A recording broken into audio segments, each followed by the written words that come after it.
It's a new Sprint Ride Option podcast. 4 weeks into the season, Jason Aponte. Let's talk about it. New Sprint Ride Option podcast starts now. Bam, bam, bam, bam, bam, bam. New Sprint Ride Option podcast. We are live here, youtube.com, wherever you get your Jason Aponte and Andrew Pasquini. I am Andrew Pasquini, joined as always by Jason Aponte. And Jason, I'm going to be honest. I wore my Bad Bunny shirt today, hoping that maybe we could just talk about Bad Bunny instead of the mess the San Francisco 49ers are. I have a gut feeling that people are not here to hear us talk about that, though. Well, I do want, because you have time to prepare. If you are looking for what exactly Bad Bunny brings, if you're looking for why exactly Bad Bunny was chosen, I would simply ask you to go to whatever local Latin location, bar, lounge area, sit and wait for when Bad Bunny's music comes on. Yes. And watch how the women in the crowd react. Yeah. And I think you'll change your tune if you're upset that the highest streamed artist in the world was chosen for the Super Bowl. Not just America, the world. I think people are telling on themselves by saying I don't know who Bad Bunny is, because that's if you don't sad know existence. If you don't know who Bad Bunny is at this point, that's a you problem. That is 100%. I didn't know who Bad Bunny was until about 2020 when he got involved in WWE. My life has been significantly better since I learned who Bad Bunny is. And that's what I got on it, Jason. There's the Bad Bunny talk. Do you want to talk about the real depressing stuff now, the 2025 San Francisco 49ers? The Bad Bunnies?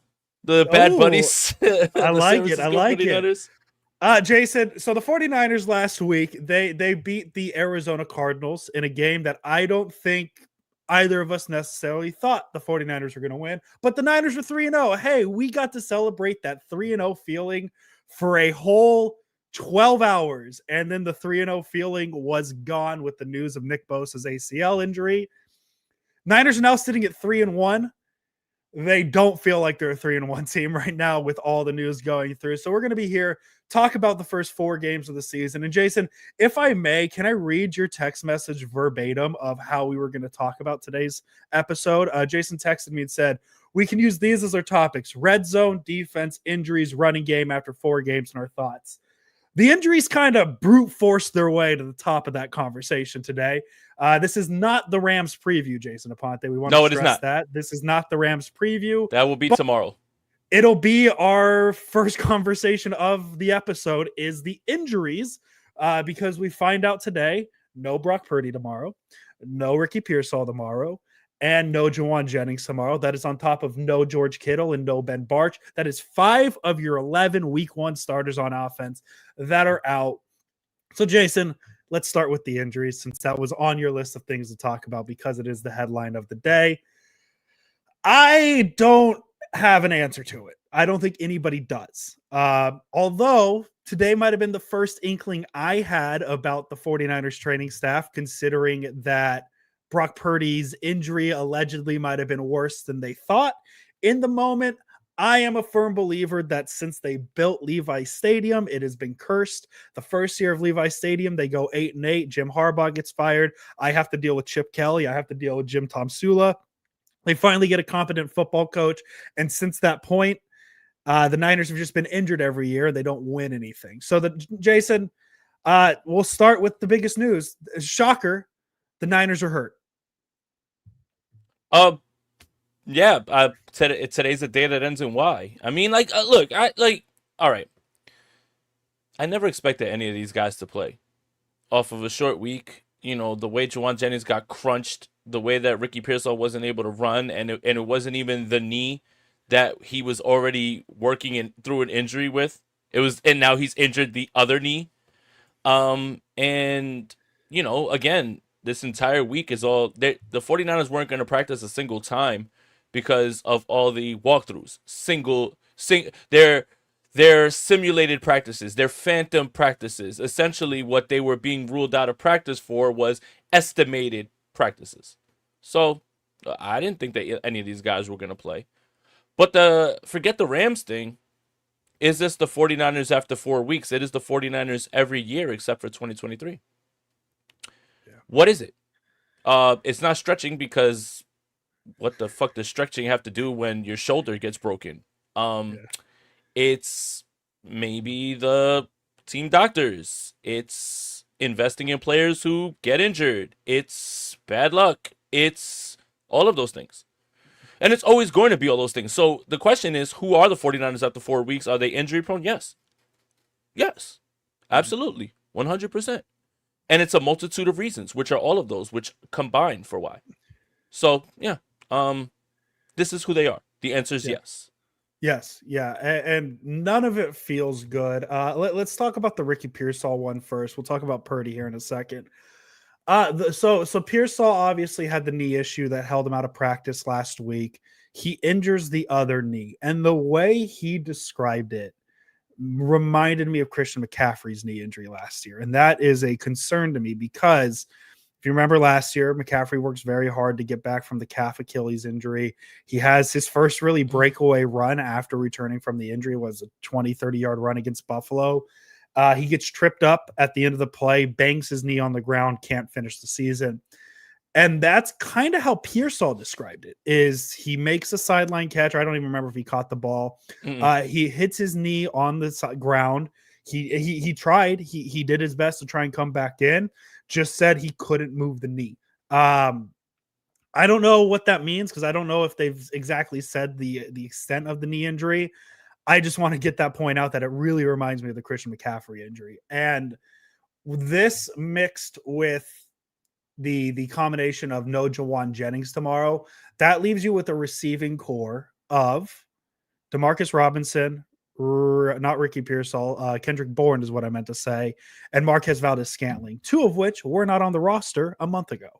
That does not feel good. And if you want to go one deeper, there's Sky Moore available. That's another player. His number one tight end is going to be Jake Tonges. Jake Tonges entered this season with 0 career receptions. Christian McCaffrey is going to get 1 million touches tomorrow, like plain and simple. But again, this isn't a preview. I guess my question is, Jason, the point is, do you think this Pearsall thing is more than what they're leading on? Because it kind of feels like that McCaffrey injury. And now with the report, as I said, we're going to talk about the Purdy thing of like, hey, the Purdy's injury is more serious than they thought. Is there really any trust in the 49ers brass right now of being like, yeah, this is just a 1 week injury. He's not playing because this is a Thursday game? Or are you kind of holding out hope that this is just because he's not playing because it's a Thursday night game? Honestly, it doesn't matter what I think because no matter what they say, until you get final words, something different's going to happen. Remember in the instant reaction, oh, Nick Bosa might have, and you were like, oh, that's good news. I was like, no, it's news. I was It's like, news, we'll yeah. find out. Yeah, we'll find out when it finally comes out, right? It goes from, oh, he barely twisted his ankle to ankle amputation. So no, why would we think that it's something that's going to be different? Like, I don't blame any 49ers fan that sits there and says, I'm bracing for the worst. Because why shouldn't you? Brace for the worst, and, anything that you get that's not the worst is better than that. I mean, we just have too long of a track record. Like, that's what we're talking about is in this entire episode. 4 weeks is a quarter of your season. Mm-hmm. 1 game is a blip. 2 games is a trend. 1 quarter of your season. That's more of something that you really need to look at because that is a longer sample size. Not only are we talking about 4 weeks, we're talking about every single season except for 2023. So yes, this is exactly who they are. And yes, I'm expecting the worst and not awaiting good news because why should we? This team has told you over and over, he's fine. He would have played. We just held him out precautionary. Amputated knee. Arms got to be cut off. Like literally the worst case scenario. So yes, of course you should be upset. I will say this about the wide receiver core. Still clears the 2017 wide receiver core under Kyle Shanahan. So at least we have that. Hey, got that going. No. Who was on that core? God, Trent Taylor, Marquise. Oh, well, no, that's the team we've Pierre already Garcon. established. That's the team we already established that Carlos Hyde led the team in receptions on. So that Pierre Garcon. That's very good. Benali makes a good point here. Is Kittle even going to be back after he's done with his 4 weeks on IR? And like it's a very valid question at this point, especially considering reports are coming out today Vic Tafar of The Athletic threw it out there, a quote from his article. Purdy isn't healthy enough to be the team's emergency backup in LA, which underscores that his sprained big toe was worse than it seemed coming out of Sunday's loss, and that the 49ers are leery of it becoming a reoccurring issue this season. And I don't think it's necessarily fair, Jason, because this is hindsight's 2020. But maybe, just maybe, it shouldn't be a big surprise that this Purdy injury is more serious, considering it was, and obviously severity plays a different role in this, right? I'm not going to sit here and say it was the same level of injury, but it was a turf toe injury, the Niners reported, and they always kind of said, yeah, it's like week to week, we'll see what happens. But then Joe Burrow has a turf toe injury that keeps him out for 3.5 months, just right off the bat. Again, severity plays a role there. I'm not going to sit here and say I have MRIs where I can look and see, oh yeah, Burrow's toe was worse. But that probably should have been the first red flag, that the Niners were like, hey, it's going to be a week-to-week injury for this, where the Bengals were like, no, we don't have our quarterback for the next 3.5 months. And I know he needed surgery, and that kind of played a role in it. It doesn't feel good that I saw with my eyeballs on Sunday, Jason. It took me 3 dropbacks on Sunday of Brock Purdy to say, oh, he physically cannot move. And then the report came out Monday that it was sore after it. I don't know if the Niners forced him to rush back because of the Mac Jones injury. I'm assuming that if you have a $265 million quarterback, you don't force him to go back out there. He's telling you that he's good to go. But it was pretty obvious with anybody with eyes that Brock Purdy was not 100% on Sunday. And then I think part of that plays in with the Mac Jones wasn't healthy to go. I don't think the Niners would have. I think maybe I'm wrong, but I would take Brock Purdy at 75% over, this isn't a shot at Adrian Martinez, but over anybody who's quarterback 3 in that situation, unless it's Jameis Winston, because Jameis Winston allegedly still quarterback 3 in New York. I don't know what to do with this Brock Purdy information, because I don't know if I should just be like, yeah, just shut him down for a month, or if it's something that's actually week to week at this point, Jason. So very, very concerning news. And Strawberry makes a very good point. And that's what I was trying to say. Joe Burrow can even walk off the field and was in boot and crutches, needed surgery. Not the same injury. That's what I'm saying, the severity of it. But the fact that the Niners kind of played it off as this instant week to week thing, he'll be fine. And then I saw what he looked like on Sunday, didn't make me feel very good. That's more my point, Strawberry. Thank you for holding me accountable on that. But Jason, I'll let you talk now, because I feel like I just talked for a very long time. I think it's a few things. I think obviously him playing was because Mac wasn't ready to go and ready to play. I think now, and it's funny because let's talk about this. Everyone's saying, oh, Mac's off the injury, has no injury designation and he's a full go. I remember a guy who had no injury designation and was a full go for Sunday's game. His name was Brock Purdy. So do we even know if he's ready? I think it's fair to consider all the possibilities. I do think this. If the 49ers had a game on Sunday, you'd probably see Brock Purdy. Okay. I think, because it's Thursday, in this week and everything, and he did say it was a little bit better, coming out of this. It felt better than the week 1 game, which obviously is where all this started. But I don't want people to, again, we're just talking about injuries. I don't want people to sit there and say, well, Mac Jones is fully healthy because he's off of the injury report with no designation. So is Brock Purdy. Yep. So what's the answer? I don't know. Everybody is hurt. What the hell? I mean, and this is just who the 49ers are. And this is what you're going to have to deal with for the foreseeable future. I wish I had a better answer, but yeah. Well, that's the thing. And I think that's the thing, is everybody wants to rush and have an answer. They want to blame Shanahan. They want to blame the training staff. They want to blame. There's no answer to it other than I think the closest thing, Jason, and you said it, is they draft injury prone players. Like that's just kind of what it is. I mean, or even the players, or even the players that never miss any games. Connor Colby's never missed a game. Misses a game. Brock Purdy never missed a game. Injury. Ricky Pearsall never misses a game. Injury. I don't know. I don't know. I just don't know what they're supposed to do about Pearsall banging his knee on the ground too hard, Should have or stretched.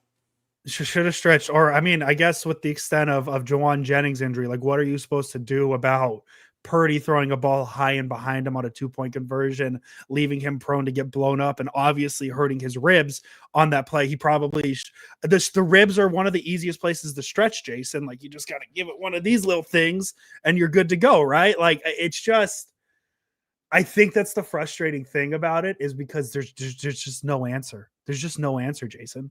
There isn't. It's a combination of bad luck. It's a combination of shit happens. Like there's just nothing you can do about it. And I don't know why it happened. And like we can't sit here and say that this is a Niner exclusive. It happens to the Niners a lot.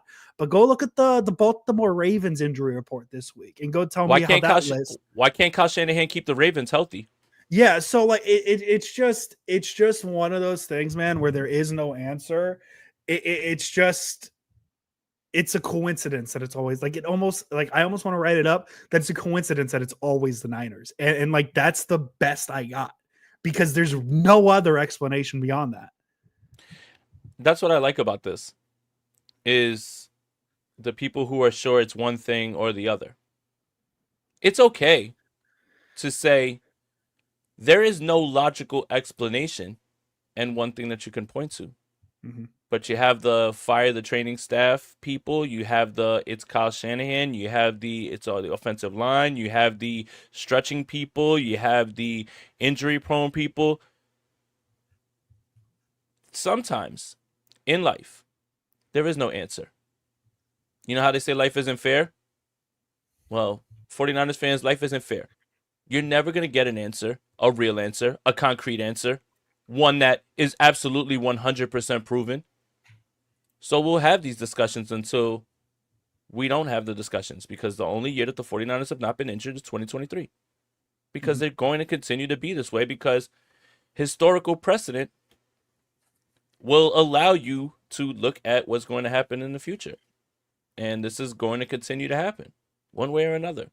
So it's okay to say, I have no idea why this is happening. There is no rhyme or reason. There is no logical explanation, because there is none. And if you want to point to one thing, you're wrong, because it's not one thing. Like, I love that. If you want to point to one thing, you're wrong. The way that you should be looking at this is saying, I don't know. These players get hurt. This player didn't stretch. This training staff did it. Like, the people that are injured, and I like this one. Jay Odyssey says, we're hurt because the offensive line and Brock throwing ball into spots where wide receivers get nailed. Explain Nick Bosa. Yeah, that was literally going to say that. What is the offensive? What does that have to do with Nick Bosa?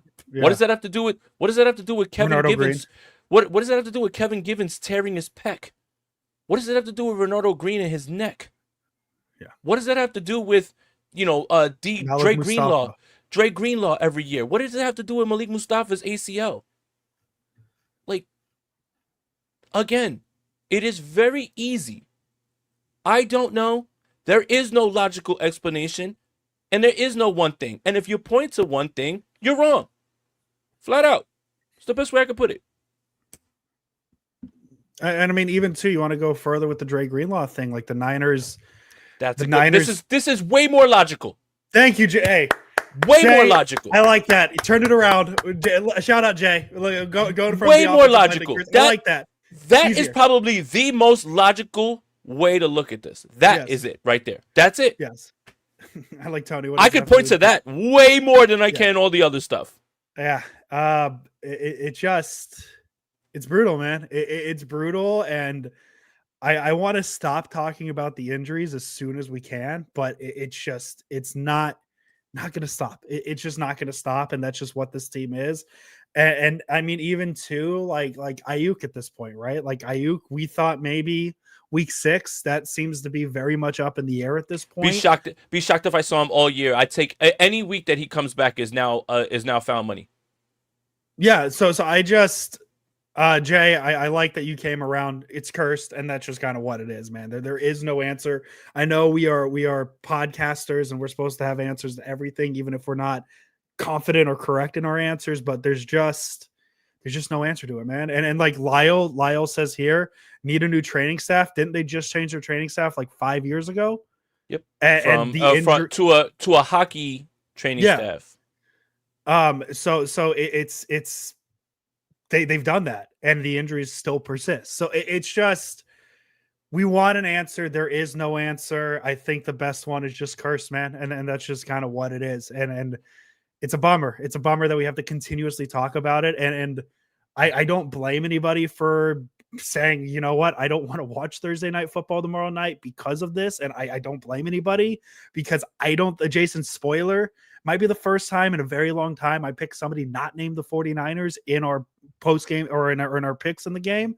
But that's just the reality of the situation, man, is you can't go into these games with half of your week one starting offense out due to injury and sit there to expect that this is going to be a close football game. And I could be wrong. Jason, but I don't feel it, because at least Mac Jones had Jawan Jennings in New Orleans so they could connect on the 41-yard touchdown for the game-winning score. And at least against Arizona, he had Ricky Pearsall to connect on that 50-yard pass down the sideline to set up a touchdown. He doesn't have those weapons. Those are the Niners' two best receivers at this point, and now it's Demarcus Robinson, it's Marquez Valdes-Scantling, it's Kendrick Bourne, and it's just who on this offense is going to make a play, Jason. And that's a smooth transition to the next talking point, the run game for the 49ers, because you might want to say Christian McCaffrey is going to be the guy to save this offense tomorrow. That hasn't been the case. Simply, whether you want to talk about his ability or if you want to talk about the offensive line, Christian McCaffrey is putting up these numbers, and we've talked about it, Jason. He has 140 yards from scrimmage every game this season. He's third in the NFL in touches this season.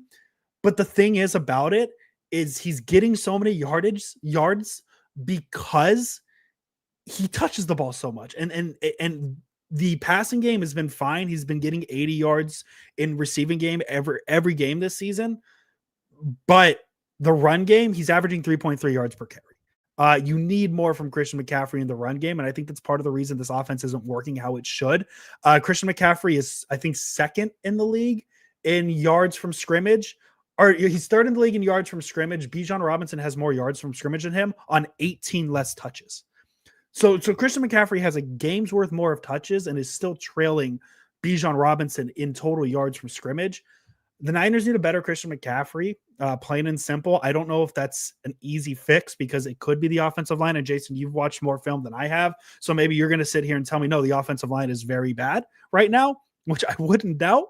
But it's just something. The Niners need a better Christian McCaffrey, because this run game has not been very good through 4 games. I wouldn't say it's very bad. I would say that, again, sometimes it's the offensive line. Sometimes it's the tight end who's missing a block. Sometimes it's Kendrick Bourne who can't block or catch the football, for that matter. It's everything. Again. Okay, guys? So I don't want to bury the lead here. These two topics, it's very easy to say it's not one thing. It is a multitude of things. And if you point to one thing, you're wrong. It's not the fact that Christian McCaffrey is old and washed and doesn't have burst. It's not the fact that it's the offensive line getting their ass kicked every single play. It is sometimes they're off on a block. Sometimes Christian McCaffrey goes the wrong way. Sometimes wide receivers and tight ends don't have no idea what they're doing, and they don't block anyone. So there is no one answer. But the problem is this. This is now 2 straight years. Because for all the crying about Jordan Mason leaving, Jordan Mason had an entire season to be the guy and couldn't punch the ball in the end zone. Got injured, by the way, while he was here. And the 49ers couldn't finish in the red zone. Well, we thought Christian McCaffrey was going to be able to fix all that. Well, running back not hitting the right hole, block getting let off too quickly. Either it's Colby or Brendel, or, they're not even running behind Trent Williams much, which doesn't seem smart to me. By the way, Trent Williams, I've come to my conclusion, Trent Williams isn't the elite 31-year-old. He's still the elitist 38-year-old ever, and I hope you understand what I'm putting down there. So, again, I think they missed George Kittle. I think Jawan Jennings and Brandon Ayuk in their blocking, that's all missed. I think Kendrick Bourne isn't worth a shit but handshakes at this point and vibes. It's all of these things, and I do think a little bit of it is Christian McCaffrey, but Christian McCaffrey isn't washed. The offensive line isn't terrible. They're just missing different things at certain times. So I don't know what to say, man. The only thing I'll follow up with the Christian McCaffrey isn't washed, because I'm not going to sit here and say he's washed, but he definitely doesn't have that burst we're used to seeing. I think there's something that feels like he's playing slow, and maybe it goes hand in hand with the offensive line and the holes not opening up. It just doesn't feel like he's had that trade, and maybe it's just me expecting too much from him in this case, with everything going on, but it just doesn't feel like he has that getaway speed he originally had. And that's maybe my biggest concern. And I could be made to look silly here. I miss the days when this team was 3-0. Exactly, Jesse. Like I do too. As I said, the 12 hours where the Niners were 3-0 and maybe Nick Bosa was healthy was pure bliss. But we haven't felt anything like that since. We got to enjoy 3-0 for. That's what I was like. I don't want to sit here and say it feels like the Niners are 1-3, but like, are you trying to sit here and tell me that right now the San Francisco 49ers feel like a 3-1 team? Because they don't. They don't feel like they're playing for first place in the NFC West tomorrow night. Feels like they're playing to survive at this moment. But yeah, this could bite me in the ass for saying it, but I haven't seen it with McCaffrey yet. And he could fully have a big game tomorrow and make me look silly, because I've said some things privately to some friends about what I think about McCaffrey right now. And if he has a big rushing game tomorrow, I'll look really silly, and I'm fine looking silly. It just, something doesn't feel right with Christian McCaffrey, and that is an issue. Everything just doesn't feel right about this running game. And it's all right. Remember last year when Christian McCaffrey was coming back and it was off the bye week, and we said we're going to figure out who this team is out of the bye with Christian McCaffrey finally and everything. And then we found out that they were the same exact team before the bye week. They just added Christian McCaffrey back. Kind of just where we are at this point, and kind of just who we are at this point. I mean, look, the run game, it is what it is. It's not working right now. It's just not working. So, yeah. Jason, do you have the Yankee game up? We're not here to talk about the Yankees. Okay. Austin Wells just hit a double, driving a run. It's a 49ers channel, not a Yankee channel. Sorry, Jason Aponte. Yeah, no, absolutely. I got excited about it, but yeah, it's Jay. I guess the best way to put it, Jason, as you said, there's a lot of issues with this team. It's not just the run. It's not just this, that. It's everything, and it just. I just want it to feel like they're a 3-1 team, Jason. Like, that's all I want, and apparently that feels like too much, and I don't know necessarily what the fix is, it because I think it's a little like I guess question, Jason, do you think in a hypothetical rainbow and sunshine world, Jason, that if you mean the world that the 49ers live in every single day? Yeah, no, exactly. But if it's a situation where, okay, let's say in a month, George Kittle, Brock Purdy, Pearsall, Jennings all return fully healthy, like, do you think that's enough to fix this team at this point? Because even too, when they had that week one, they had some struggles against Seattle, kind of the things we're talking about here. The run game didn't work well. The red zone didn't work well. So like, we still saw these things. Is this as simple as just getting those players back from injury and everything will be fixed? Or is it what is the fix, you know? I think, you can at least say yeah to that, because you would at least have that variable of, Brandon Ayuk is that same guy. George Kittle's the man. Juwan Jennings and Ricky Pearsall are back. But I know that I said this in jest, but it feels like whatever deal we have with the injury goblin goes this way. The goblin says, I'm going to give you back Juwan Jennings. But he says, I need you to give me Ricky Pearsall. The goblin says, I'm going to give you back Brandon Ayuk, but I need you to give me back Juwan Jennings. Will we ever see all of these guys all together? I don't know. I'd love that. It seems far-fetched.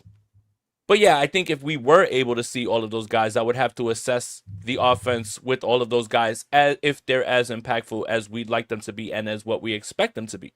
So there is that variable. I will give you that. In that perfect world scenario, Juwan Jennings' ribs fine, his ankle's good. Some people would say that he has a shoulder. I think he has two. He's fine. Ricky Pearsall's never hurt. I like that. I like that. I like yeah, that. George Kittle's back, and then I can give a fair assessment of the offense that I think they should be, and then we can go from there. But I just fear that we're never going to see that. Jay Odyssey, shout out to you for being a Covenant channel member. Channel members that are here, you guys get special perks like film breakdowns and stuff like that. I'm going to be working on one right after this Thursday game because I've got to get content out this weekend. So, yeah, I will give you this, Andrew.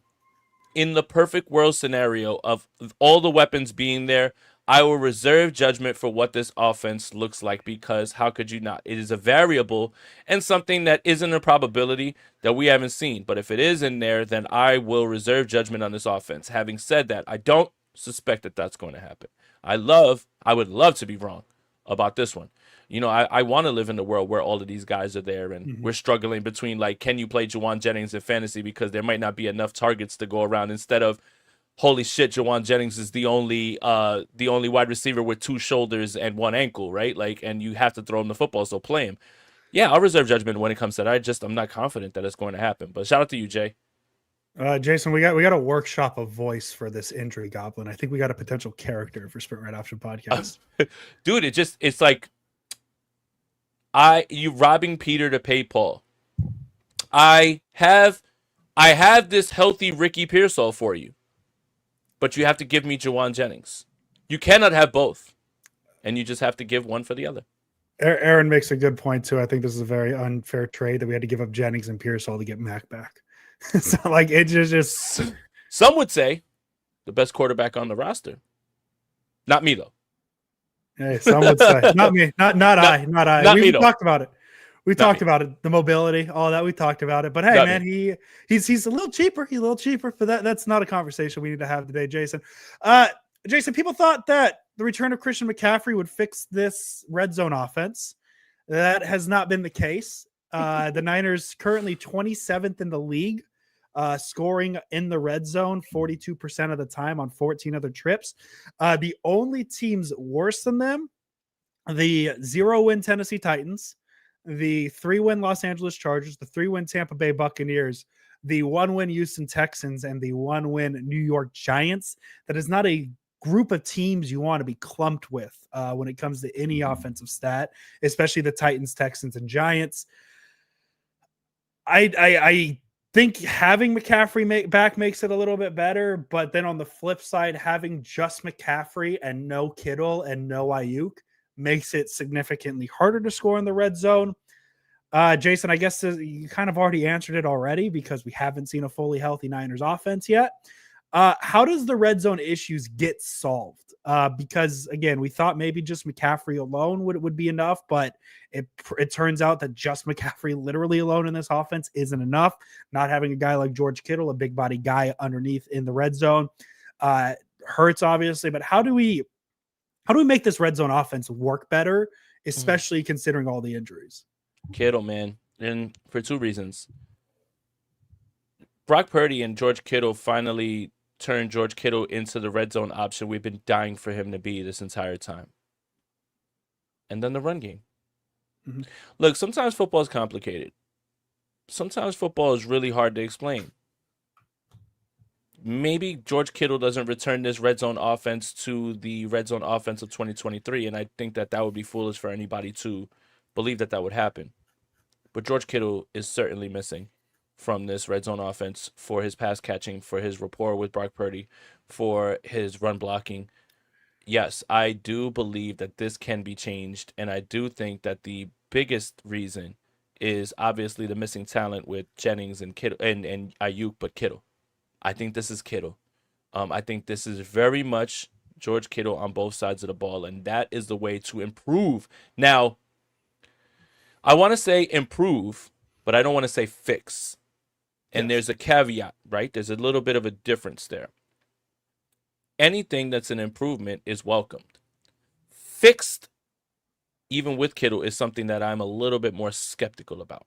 Because last year, George Kittle scored all the touchdowns from there. And they still had the issues. And they still couldn't run the ball in for, with the greatest running back of all time, Jordan Mason. I don't know, but I do know that George Kittle improves the red zone offense. He doesn't fix everything. Now maybe Kittle with McCaffrey, maybe that really improves the offense. But I know they're missing George Kittle severely. And it's not just for the run blocking, it's for his pass catching talents. Yeah, it's the red zone issues are particularly brutal in a case where the 49ers lose by 5 points to the Jacksonville Jaguars. And Eddie Piñeiro's longest field goal made was from, I believe, 26 yards. The Niners got to the 7-yard line and the 5-yard line in the 2 field goal drives and couldn't score touchdowns. And if you exchange one of those field goals for a touchdown, at minimum, it's a tie game, right? 26-26. But the Niners just can't get in there. Jesse with a very good point. Maybe just score touchdowns outside of the red zone. No explosives on But offense. that's the issue is there's that where's the explosive player coming from, because there is no Kittle, there is no Ayuk. Pearsall's your closest bet, but he hasn't quite had that. Jennings has never been the explosive guy. He's more known for his 6-yard receptions on 3rd and 4 and stuff like that. And McCaffrey just doesn't have that getaway speed right now, so it's very hard to get those explosive plays. But and that's kind of how you could write off the red zone issues in previous years, is at least the Niners are scoring on big plays. But then hand in hand, where you're not scoring in the red zone and you're not scoring outside of the red zone, it makes it tough. It makes the signing of Eddie Piñeiro look better. 7 for 7 on field goals. Hey, cool. That's great. We don't have to talk about the field goal kicker anymore. But it's an issue when the Niners lose games by 5 points and they had 2 drives inside the 10-yard line. And it's I just don't understand it, man. I'm not I'm not going to sit here and say I'm the smartest football mind, but I just don't see how it's that difficult for an offensive mind like Kyle Shanahan to have this much struggles when the Niners get closer to the red zone. Like it's perplexing. And you hear about guys like, oh, Kyle Juszczyk's value in this offense and yada, yada, yada. They don't really use him in the red zone, right? They don't really use him at all. His snap share is dwindling. But Jason, now I have to start asking, what do you do here, Kyle Juszczyk? But Jason, he finally is playing inline tight end after all these years, even though he's always kind of played inline tight end. Jason. Well, did you know this? The 49ers for the first time ever are seeing 5-man fronts in the entire, like someone just woke up this year and they said, hey, why don't we put 5 men on the line? Like it hasn't been happening the entire time during Kyle Shanahan's time as a head coach. So it's just this red zone issue, Jason, is just kind of another chalk it up to like, what necessarily is the answer, because this is going on year 2 now of this being an issue, which I don't think it should be even a conversation with a guy like Kyle Shanahan. But I guess that's just kind of the paradox of the 49ers is there's these issues and there's just, for some reason, I mean, like for example, Jason, we talk about the special teams coverage. Like, how the fuck are we in year 5 of talking about the special teams can't cover? Like, hey, congrats, we figured out the punter and we figured out the kicker, but that doesn't matter when Bayshaw Tootin, shout out Bayshaw Tootin, is returning kicks for 55 yards right before the half to set up a field goal, and that doesn't help when you're giving up 83. It wasn't necessarily the 83-yard punt return for a touchdown that pissed me off. It was a 83-yard punt return for a touchdown where the guy went largely untouched. Like, I think one guy got his hand on his foot, and Thomas Morstead might have had the best effort on that entire punt return. Like plain and simple. So it's just one of those things, Jason, where it's just, I want an answer. I wish there was an easy answer with the red zone issues, but like with the injuries, like with the run game right now, like with special teams coverage, there's just no straight answer, because if there was, I'd like to believe Kyle Shanahan is a smart enough coach to figure out those issues. And obviously, I think the special teams issue is a little different, because that I just don't know how. I think we know how that is, because Kyle Shanahan tends to ignore his special teams. But the rest of it, man, I just don't think there's an answer. No, but I will say that with the red zone offense, again, George Kittle would massively improve this red zone offense. And in both ways. Again, improve and solve are 2 different things. But if you see a jump in, let's see, I believe it is, I think it's now. Brock Purdy's been in the red zone 8 times and scored 3 touchdowns, including a game-winning touchdown in Seattle. Mm-hmm. So we have to make sure we throw that in there. And Mac Jones has been in the red zone 6 times, and Mac Jones has 3 touchdowns, including, a big drive to end the half, expertly in the Saints. So we have to talk about that as well too. No simple answer. Execution, finer details, guys not knowing what to do, guys not knowing where to block, who to block, or if they can block. I mean, I could make a very good case that Kendrick Bourne doesn't have hands to block or catch. That's very possible, but he has hands to shake. But yeah, I mean, it's not easy to just say it's one thing, but it is a little bit of. I believe the 49ers are at the bottom of the league in first down EPA, meaning everybody's expecting a run. They get a run. It's like a yard or two. Cool. You're kind of just playing into the hands of that. So yeah, play calling, execution, just lack of players. All of these things are true. So the JJ touchdown versus the Saints was from 45 out. So that's not in the red zone. That's a 45-yard touchdown. In the red zone's at the 20s. I'm looking into it right now because I think Strawberry's talking about all 4 of Purdy's touchdowns. And the one that was not was last week against Jacksonville. It was a 21-yard touchdown to Jake Tonjes. So there's your one non-red zone 3 for 8, 3 for 8, and 3 for 6. I know what I said. 3 for 8 and 3 for 6. Yeah. And he has the touchdown to interception ratio 4-4 for Brock, and if I'm not mistaken, with Mac it's 4-1. 4-1. He's only thrown the one pick. Let me. Yeah. I think Mac has 4 touchdowns, but I will double check that really quick. I'll pull it up. We like to be statistically correct. 4-1. Jason Aponte, Brock Purdy, or Mac Jones 4-1. Jason, we've talked ad nauseum about the offense. Let's talk about the defense because the defense it's perplexing like the rest of the Niners. And I think this Niners defense has been good this season. I think it's been a very good defensive unit. Now, the concern is, Jason, is the pass rush. Now, I think really as a whole, there's individual concerns. I think the safety play could be a little bit better. I think somebody tweeted out Marcus Siegel's stats. Steph Sanchez. Pass coverage. Was it Steph Sanchez? Let me pull that up then so I could have that. But there's individual issues on this defense because the pass rush isn't there. The secondary, here it is, Steph Sanchez. 49ers rookie safety Marcus Siegel has allowed 16 of 18 targets to be completed for 198 yards and 2 touchdowns in coverage. On downfield passes with 10-plus air yards, he's allowed 7 of 7 completions for 153 yards and a touchdown. So, there's individual issues with this defense, but as a whole, and I think a lot of it is the linebacker ability kind of keeping things together. As a whole, the defense has been fine. Let me give you one little caveat with the Niners pass rush, and maybe it's something we can put a pin in. According to Pro Football Reference, Trevor Lawrence is the least pressured quarterback in the league right now. And their definition of pressured, as I said, is a little different than PFF's. They use quarterback hurries, hits, and sacks, and that's how they get the pressure rate.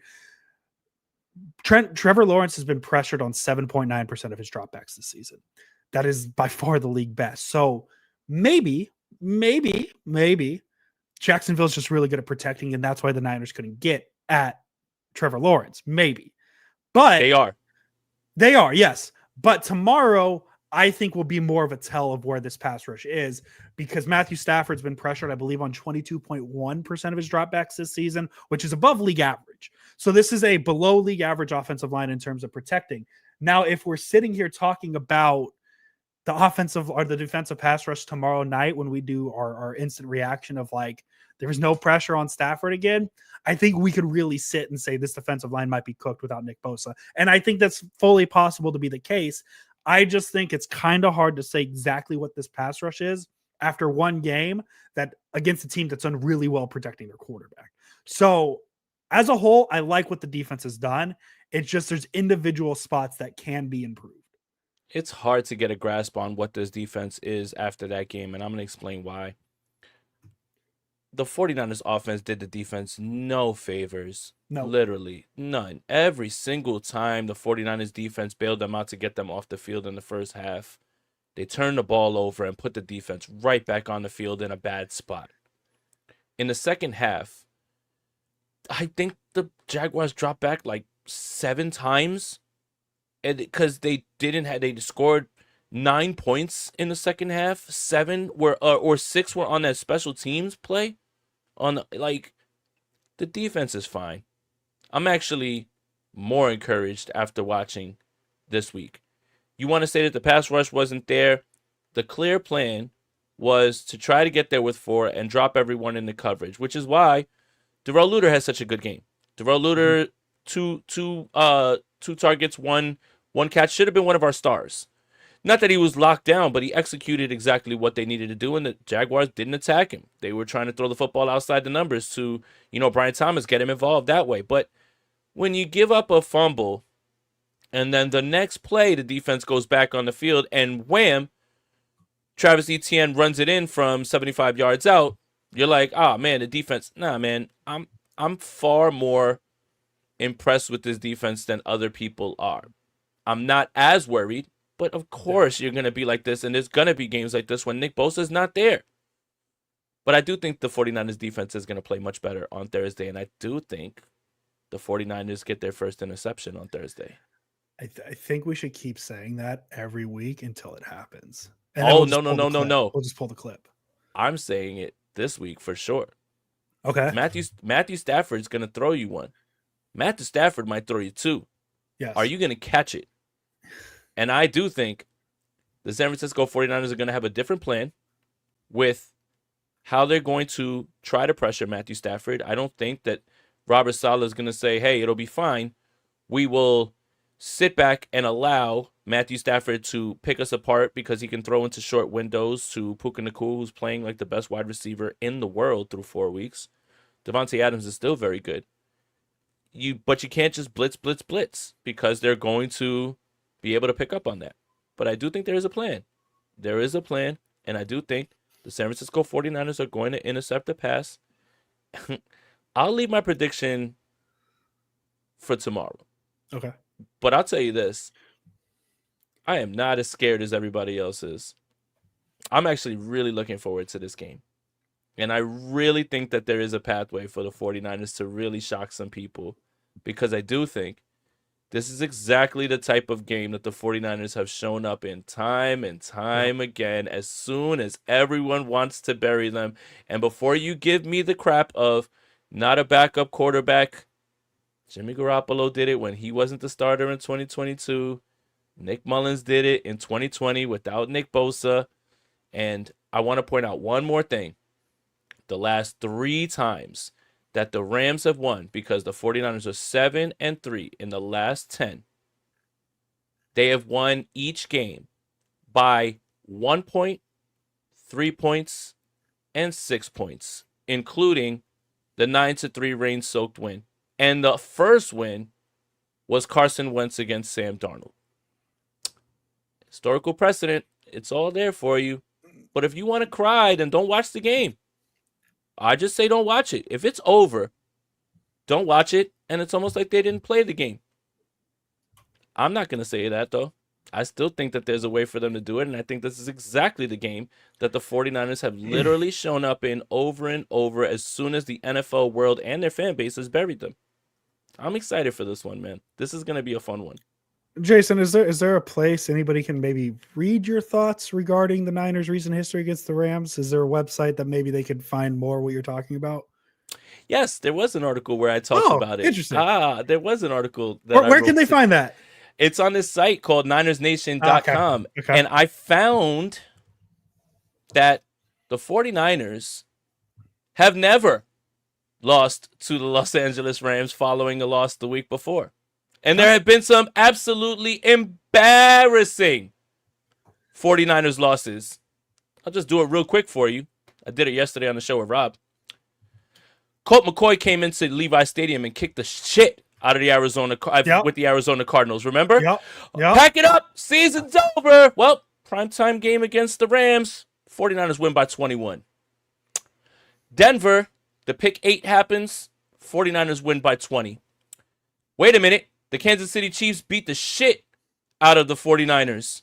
Wait a minute. Went in there and won.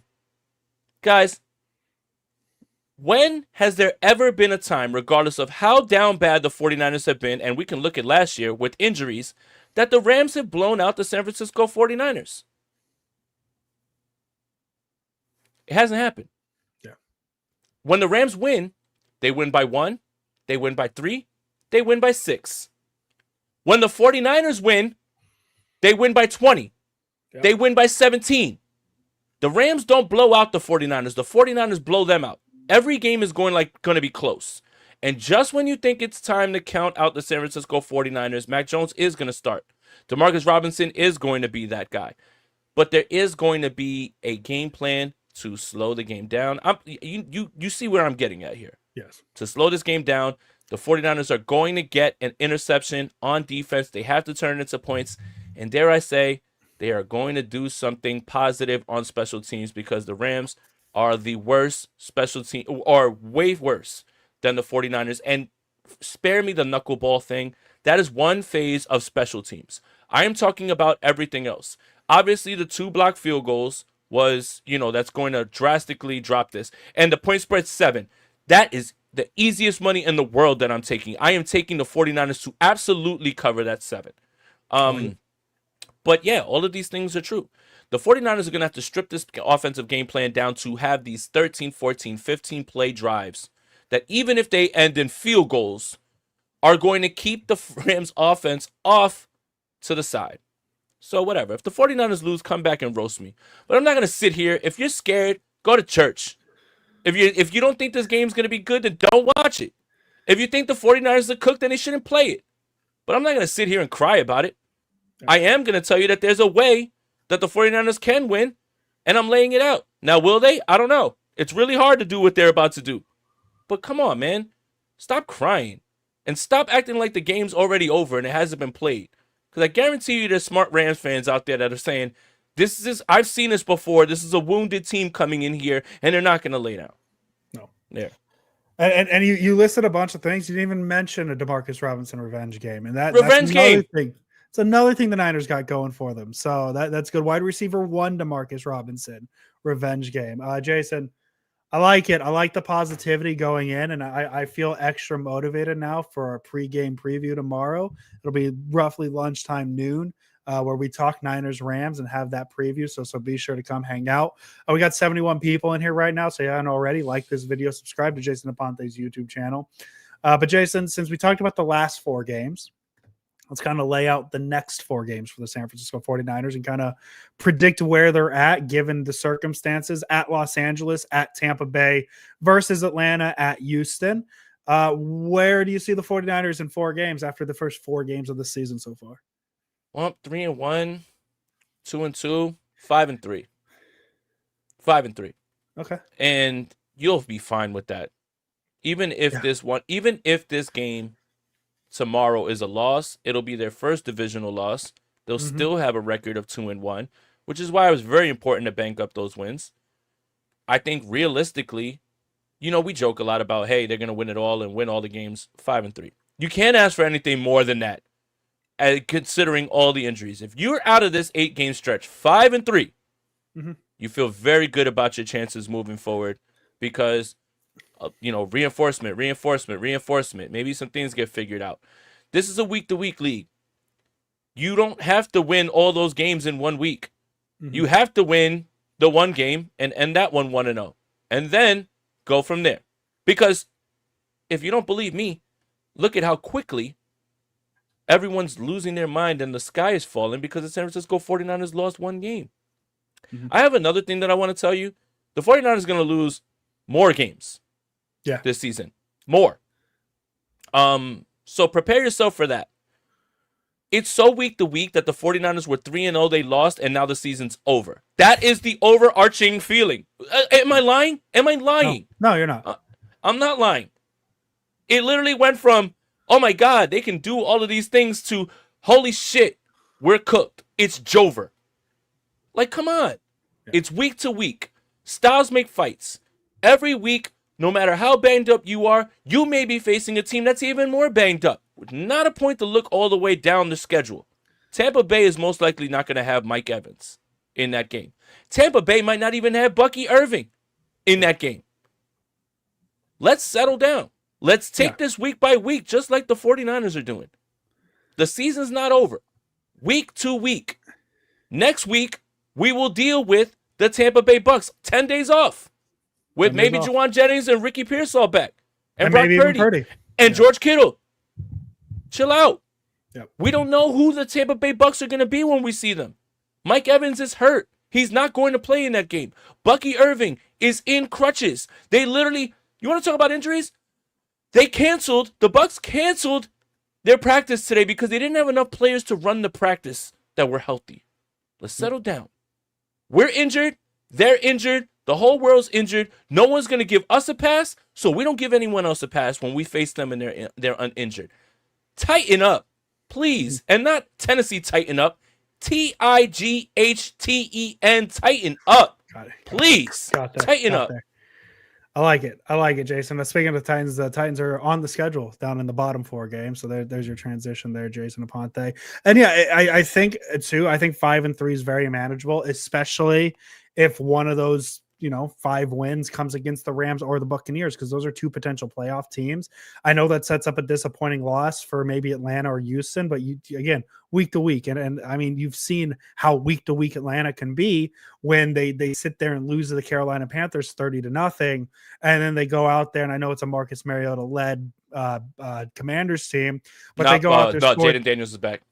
You meant that last week. Last week, Atlanta. Yeah, Atlanta losing. I mean, even beating the Vikings 22-6, a pretty good defense, to losing to Carolina 30-0, to beating the Commanders 34-27. So it's just it is such a week to week lead. Curtis passionate. Can you motivate the players instead of Kyle? We need to get Jason. I need Jason Aponte to be the bump box guy. That's what I think we need to get. Yep. You listen. Y'all don't want that because look. I've been reserved, everything, chilling. I'm trying to be objective. I'm just sick of the negativity, man. Like, there's so much football to play, and the season's over. Like, come on, man. You can say in one breath that you don't think that this team is going to compete for a Super Bowl, but my God, man, the season's over after one loss. Then that means the Chiefs season's over. The Ravens season's over. I mean, the Ravens season might be over. But come on. Like, please, man. You've been fans of this team for too long and watched them go through too much to automatically say off the rip that this team is not going to do anything. Listen, just keep playing week to week. Let's go. And we'll figure out where we're at when it's time to do that. Cynthia, thank you for the donation. Love the optimism. Bang, bang. I'm trying. I've been known as like a negative guy, but I'm tired of it, dude. I am so tired of it. It is so exhausting to see people over and over on social media and the YouTube comments that don't watch the game. Yeah. Then why do you play the game? Then don't watch the rest of the season. Don't watch the rest of the season if the game's over. And don't get excited when they win. Because right, like, I just don't understand, man. Like, you can say that you're not optimistic about this game. Shit, Vegas is not. Fine. There's a lot of things that's against them. Okay. But my God, man. 1 week at a time, and we'll figure it out the next week that we have to play somebody else. And the next week after that. May not look good now, but it's not going to stay this way the entire season. Please, guys. Yeah. And if fully possible, it starts to win tomorrow night against Los Angeles, when nobody seems to expect them to win. Yo, listen to me. Don't let the 49ers win this game. I swear on Jesus' sandals, do not let the 49ers win this game. The Niners win this game, instant reaction is going to be something. I'm going to unleash hell like you've never seen. Do not. Pray for everyone else. Don't pray for the Rams. Pray for everyone else. Do not. Best case scenario, we're talking quarterback controversy tomorrow night, I don't care either. That's their business. That's their business. Hey, listen. If we're talking quarterback controversy tomorrow, we're feeling real good about Mac Jones, man. Like, that's all it is. Listen to me.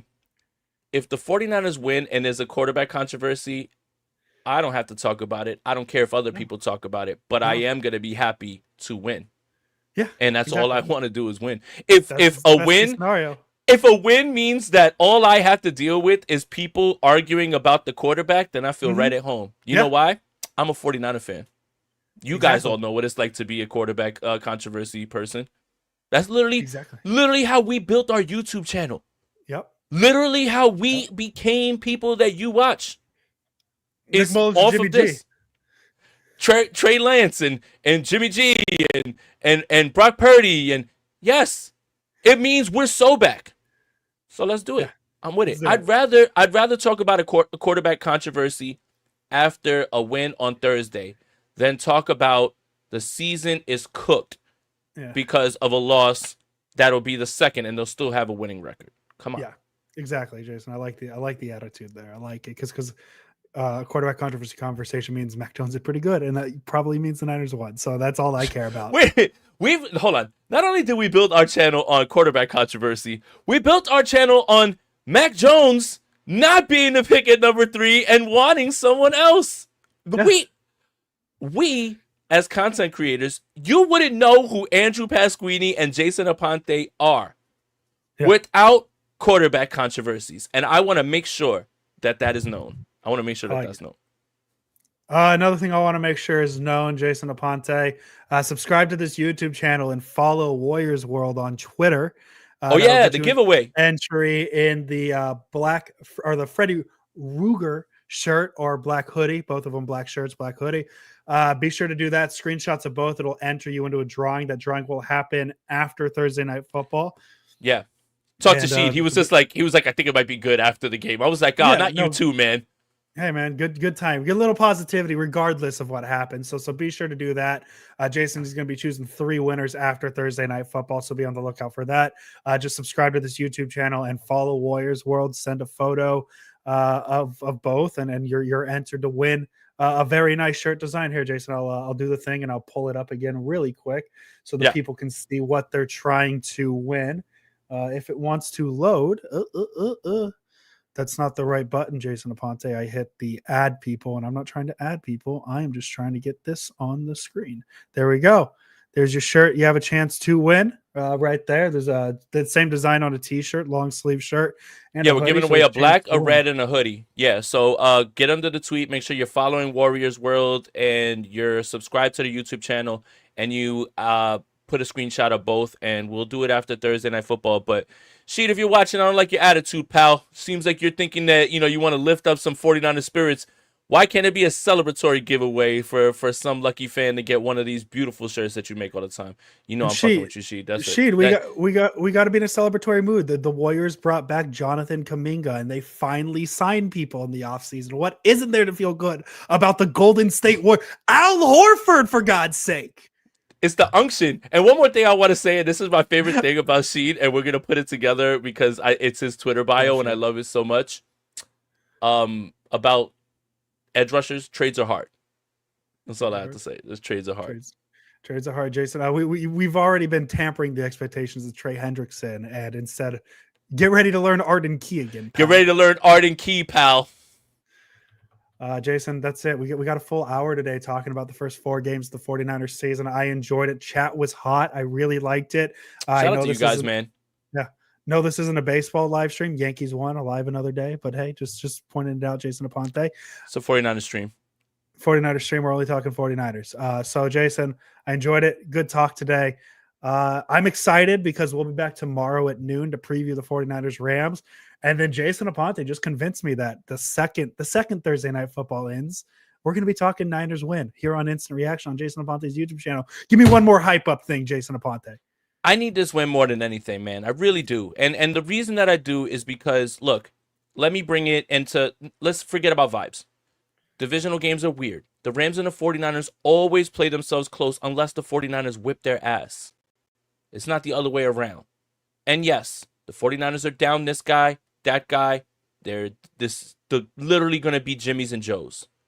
But the 49ers game plan isn't something that they're just figuring out today that Brock wasn't going to play. They knew that. And when they were already getting into the game plan, which is why they haven't even watched the Jaguars game, which is another thing that makes me feel good, is that they don't have time to dwell on the nonsense that game was, because you have to get ready. If there's anyone who is prepared to get out there and make life hell for Sean McVay and those Rams when nobody thinks that they will, it's Kyle Shanahan and it's Robert Saleh. And if you want proof, last season, the San Francisco 49ers gave up 9 points to the Los Angeles Rams with Dre Greenlaw missing the game, leaving the game, all of the multitude of injuries on offense and everything, and Nick Sorensen as the defensive coordinator. Now, you have a better defensive coordinator. You don't have Nick Bosa. That's fine. You certainly have a better plan, and you certainly know what the Rams are going to be doing, and the Rams know what the 49ers are going to be doing.